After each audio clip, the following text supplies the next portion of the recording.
Hola a todos, bienvenidos a la parte 3 de este proceso de pintar esta figura llamada Cozy de Creepy Tables. Hoy nos vamos a enfocar en la piel, en la cara en este caso.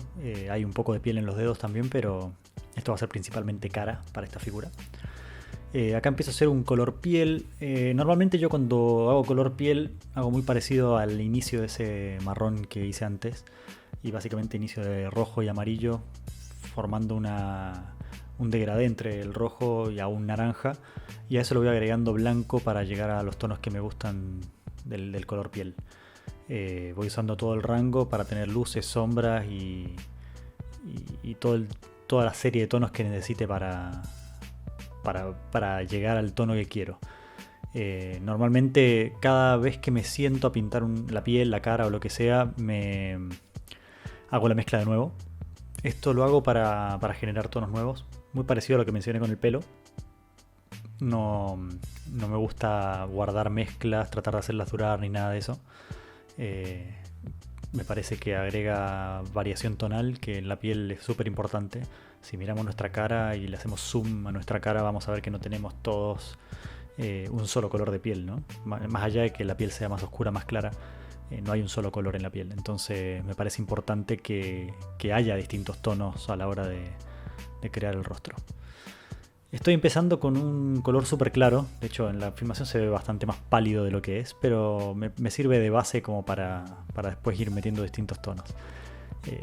Se ve mucho más blanco de lo que es, parece un poco una momia. Pero bueno, esto no es problema. De hecho, ahí estoy bajando el tono justo en este momento y le voy dando algunos matices distintos. Estoy tratando de ubicar más o menos las luces y sombras también. No de manera muy exagerada. A la piel me gusta darle una base más o menos uniforme y después ir trabajando los tonos. De hecho, esta cara tiene sus complejidades en base al esquema de iluminación que elegí.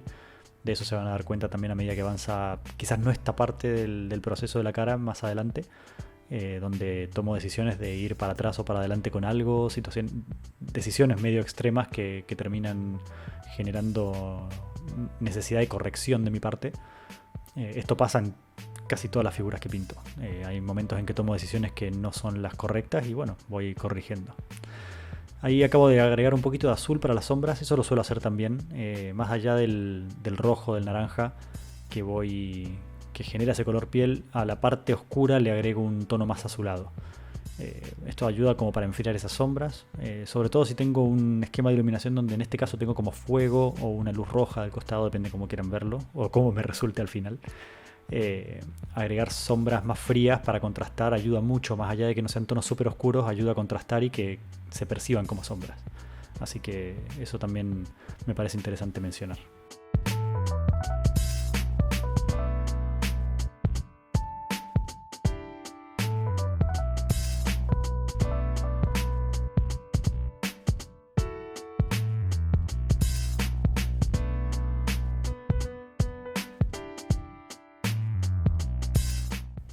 Acá similar a lo que hice en la parte 2, le estoy dando ese tono más rojizo al lado derecho de la cara, al lado derecho de la figura, ¿no? Al lado izquierdo de la pantalla, como para ya empezar a darle esa tonalidad diferente por la luz proveniente del fuego o del calor o la luz roja, ¿no? Como dije antes, vamos a ver cómo queda. Hay gente que por ahí lo interpretó como luz roja, otra gente que le gustó como fuego, todo depende. Pero sigo dándole esos tonos. También le estoy dando algunas sombras cálidas. Muchas veces en esta etapa todavía no me decido si voy por la sombra fría o la sombra cálida. Quizás hago una mezcla, tomando en cuenta que está en un ambiente con fuego. Así que, de hecho, ahí estoy agregando nuevamente azul. Y un poco también en esta etapa estaba pensando en un tono de piel más frío, como si el costado que le llega más luz fuese una luz más fría de una ventana, ¿no? Mirando, no sé, un ambiente de invierno, mirando hacia afuera. Y empecé también por eso a darle un poco de azul en partes con más luz. Son todas cosas que van cambiando quizás a medida que voy tomando decisiones y voy pintando. En este caso estoy pintando una especie de transición, ¿no? Entre luz y sombra, o entre el lado derecho y el lado izquierdo de la cara, y también lo que hay un poco abajo del cabello, como para empezar a darle un poco más de volumen y que no quede tan plano el tono.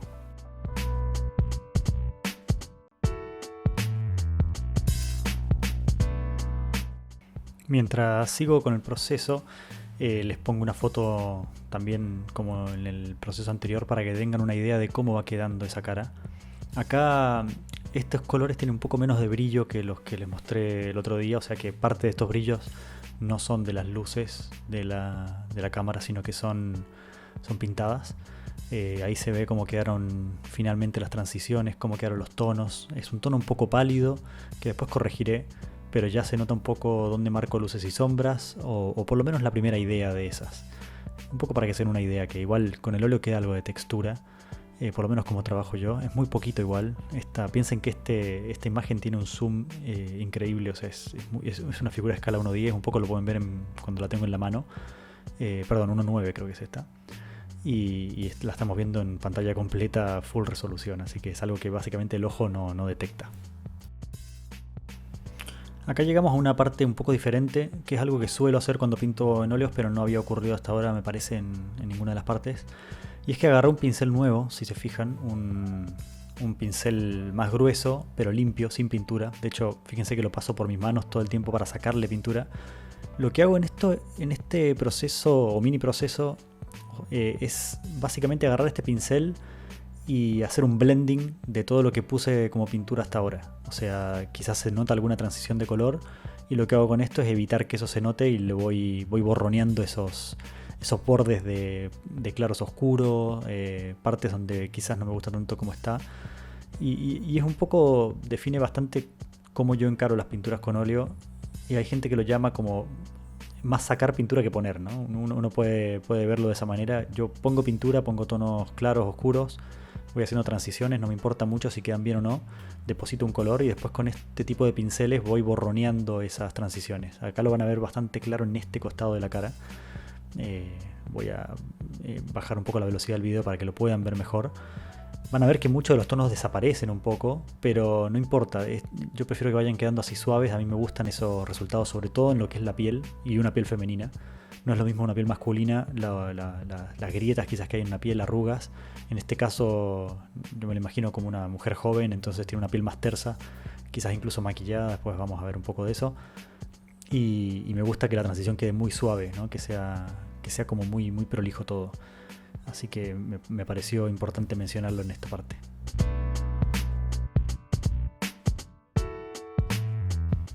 Bueno, el proceso de la piel, por lo menos la primera parte, continúa igual, pero no quería dejar de mostrarles cómo queda esta figura después del primer día de trabajo. Acá con esta parte 3 termino lo que sería el primer día de pintura de esta figura. Fueron varias horas, no recuerdo si fueron 3 o 4 horas, más o menos. Y este es el resultado del primer día. Normalmente estas fotos las saco una semana después de pintar esa primera parte, porque una semana, pues, o un día también, ¿no? Pero yo pinto 2 días a la semana, y me gusta sacarle la foto cuando ya está todo seco, antes de empezar la siguiente sección o la siguiente parte. Así que acá les dejo un poco cómo va quedando. Lo que no vieron en video quizás es la pintura primera de los labios y de los dedos, pero es más de lo mismo. No hay ninguna diferencia realmente en lo que ocurre ahí con lo que ya vieron, así que me parece que no vale la pena perder el tiempo en eso, y sí está bueno ir pasando a otros detalles más adelante.